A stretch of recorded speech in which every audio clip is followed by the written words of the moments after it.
Sinopsis sinetron Ikatan Cinta 19 November 2022, Al resmi jadikan Andin B.E. Maharatu buat Abi kalah. Berikut sinopsis sinetron Ikatan Cinta 19 November 2022 yang menceritakan tentang Andin dan Aldebaran. Pada sinetron Ikatan Cinta malam ini menyuguhkan cerita yang tak kalah menarik dari sebelumnya.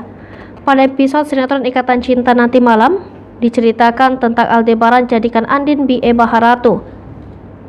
Malam ini Al resmi jadikan Andin B.E. Maharatu. Al sengaja menjadikan Andin B.E. Maharatu untuk melawan perusahaan Abimana.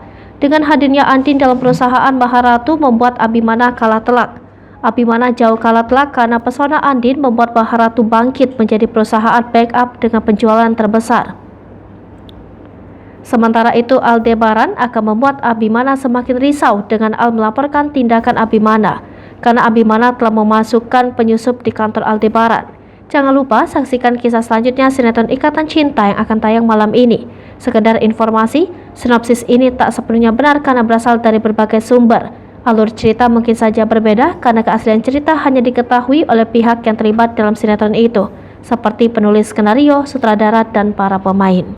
Hai pemirsa Sri Popo TV, jangan lupa komen, like, dan subscribe, serta tonton terus berita-berita terupdate lainnya ya.